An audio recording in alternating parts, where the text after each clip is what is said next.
Halo Malaysia, selamat pagi, salam sejahtera Malaysia. Malaysia kita punya, cintai Malaysiaku, kita jaga kita.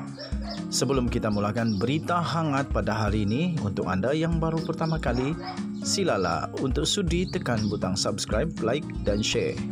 Sila juga tinggalkan komen anda kerana setiap komen anda amatlah dihargai. Berita hangat hari ini daripada channel ini, Denyut nadi suara rakyat bergema terus-menerus di dalam channel ini. Setiap hari kita membawakan berita-berita terbaru yang pastinya dinantikan oleh seluruh rakyat Malaysia. Kita akan mulakan berita kita. 1, 2, 3. Berita mula sekarang. Salam sejahtera Malaysia, selamat pagi. Berita terkini yang tergempar dipetik daripada sahbudin.com.net. Sahbudin.com.net bertajuk Zahid Hamidi Najib punca kemaluan UMNO bertarikh 8 Oktober 2022. Berita penuh artikel daripada sahbudin.com.net. Tingkah laku Zahid Hamidi dan Najib dalam pentas politik sejak kekalahan BN pada tahun 2018 adalah gambaran tiada perasaan malu dan dalam diri mereka terhadap perbuatan rasuah yang dianggap menjijikan bagi semua bangsa serta agama di dunia ini. Zahid Hamidi setelah didakwa di mahkamah langsung tidak memperlihatkan perasaan malu terhadap pertuduhan yang dikenakan kepadanya, malah terus memimpin UMNO seolah-olah seorang-seorang yang tak ada sebarang kesalahan. Beliau juga mengabaikan ketetapan parti sebelum ini yang menghendaki mana-mana pemimpinnya yang didakwa di mahkamah melepaskan jawatan buat sementara sehingga proses mahkamah selesai bagi mengelakkan nama parti terpalit dengan pertuduhan tersebut. Sementara Najib lebih dahsyat lagi. Ketika sudah didakwa dan didapati bersalah pun, cuma sementara menunggu rayuan terakhirnya di Mahkamah Persekutuan, lagak dan gayanya ke sana ke sini langsung tidak memperlihatkan ada penyesalan dalam dirinya. Beliau berkempen dan bertemu rakyat tanpa rasa malu atas pertuduhan dan kesalahan yang sudah disabitkan, bahkan selalu pula melakukan troll terhadap lawan politiknya yang tidak pernah pun dituduh di mahkamah. Setelah dipenjarakan, Najib lebih tidak malu lagi apabila menulis surat memohon untuk hadir ke Parlimen dan setelah permohonannya itu ditolak oleh jawatan penjara, beliau kemudian membawanya ke mahkamah pula. Di kampung-kampung pada zaman dahulu, jika seseorang itu ditangkap polis kerana dituduh mencuri, selepas dibebaskan mereka biasanya tidak keluar rumah pada waktu siang selama berminggu-minggu atau melarikan diri ke tempat lain buat beberapa waktu. Aduh, kenapalah Zahid Hamidi dan Najib Razak tak rasa perasaan malu. Sedangkan pertuduhan rasuah dan pecah amanah yang dikenakan kepada mereka bukan kecil-kecilan jumlahnya. Dalam hal ini, seorang tokoh media menyifatkan tingkah laku Zahid Hamidi dan Najib tiada rasa malu itu antaranya adalah disebabkan salah orang Melayu sendiri dalam penggunaan bahasa Melayu. Beliau memberi contoh, malas dan malu adalah kata sifat yang biasa ditambah dengan imbuhan akan menjadikan kata terbitan bagi menggambarkan kesan perbuatan itu.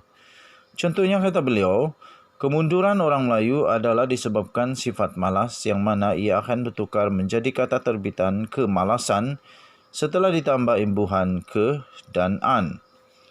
Tetapi tambah tokoh media itu lagi, perkataan malu tidak ada kata terbitan.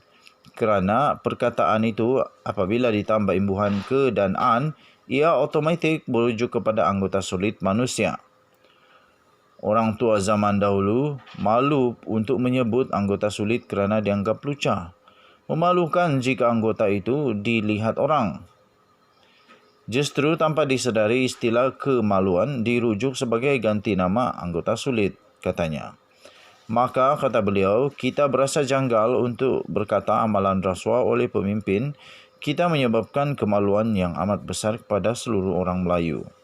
Anehnya, bila orang Melayu naik angin atau marah, mereka mudah untuk mencarut dengan perkataan BU tut tut tut, Pak Hang.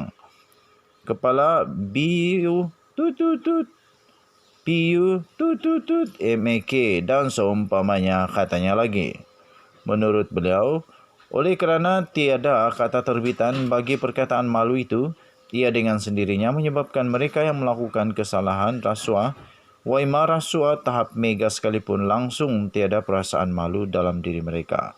Sehubungan itu, beliau menyarankan agar kata terbitan bagi sifat malu hendaklah digunakan dalam perbuatan atau tulisan seharian mulai sekarang agar pelaku-pelaku rasuah dimalukan atau perasaan malu atas perbuatan mereka itu. Katanya, selagi kata terbitan bagi sifat malu itu tidak digunakan, melakukan rasuah tidak akan mendatangkan rasa malu. Malah rasuah seolah-olah sudah melenyapkan sifat malu dalam orang Melayu itu sendiri. Dalam kes Zahid Hamidi dan Najib, kalau selepas ini ditulis, Zahid Hamidi dan Najib punca kemaluan UMNO. Bukankah ia lebih berkesan dengan menjelmakan rasa malu kepada pelaku dua pemimpin berkenaan dan orang-orang Melayu seluruhnya terhadap perbuatan terkutuk itu? Soal tokoh media itu ketika kami berbual-bual tentang politik negara sambil minum kopi di kediamannya baru-baru ini. Artikel ini ditulis oleh Sahabuddin Hussein 8 Oktober 2022. Artikel ini ditulis oleh Sahabuddin Hussein, diterbitkan di sahabuddin.com.net. Sila maklum bahawa artikel ini tidak menggambarkan pendapat dan pendirian daripada channel ini. Sekian berita, salam sejahtera Malaysia, selamat pagi, bye-bye.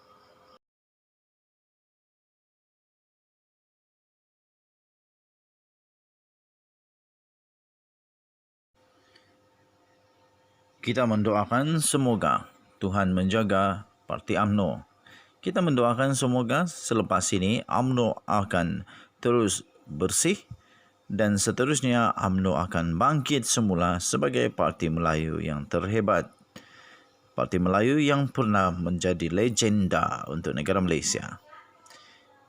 Kita berdoa supaya politik negara Malaysia akan terus menjadi stabil, ekonomi akan menjadi lebih baik dan semua rakyat akan hidup makmur, aman damai dan sentosa sehingga selama-lamanya.